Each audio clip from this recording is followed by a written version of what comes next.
I want to talk about an active exploit that's going on right now, today, literally, May 7th, 2026. And this is a critical bug that was just recently uncovered, disclosed as Zero-Day in Palo Alto's network in the Panos operating system. So this is CVE 2026-0300. And what this is a bad one, right? This is a buffer overflow flaw that allows an unauthenticated attacker just by sending malicious packets to to execute arbitrary code with root privileges. That's the verbiage according to Palo Alto. So clearly, this is a bad thing.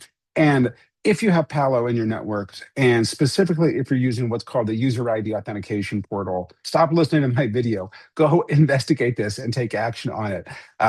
Clearly this cannot and should not be exposed to the internet, and it should only be exposed internally to authenticated users through some sort of network overlay. Now, I know that's easier said than done in some cases, because in many cases, enterprises have probably built this into their access workflow, and there may not be an alternative. If they turn this off, it may simply break access for people. So that's really important for you as a security leader to understand, okay, what is the authentication flow? How does this tie into the overall network access? And clearly put in place some restrictions that, number one, do not expose this to the internet.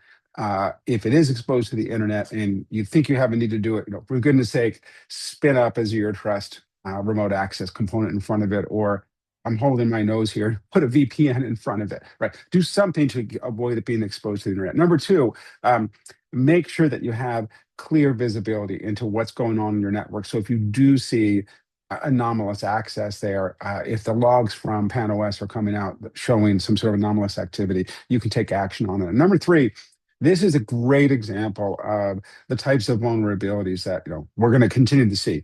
Where did this one come from? Is it driven by some sort of AI helped or augmented attacker? We'll never know, but we're going to expect more things like this in the future. And it's really incumbent on you to use this as a catalyst to start with a default deny model, to bring those zero trust principles to bear so that only authenticated users on validated devices are actually get an IP address on the network before they even see this user ID authentication page. So this is just some quick commentary. This is a bad one. It doesn't seem yet like it's being gigantically exploited, but we'll see. And this is hopefully going to be used as a catalyst to improve your security for the long term. Thank you.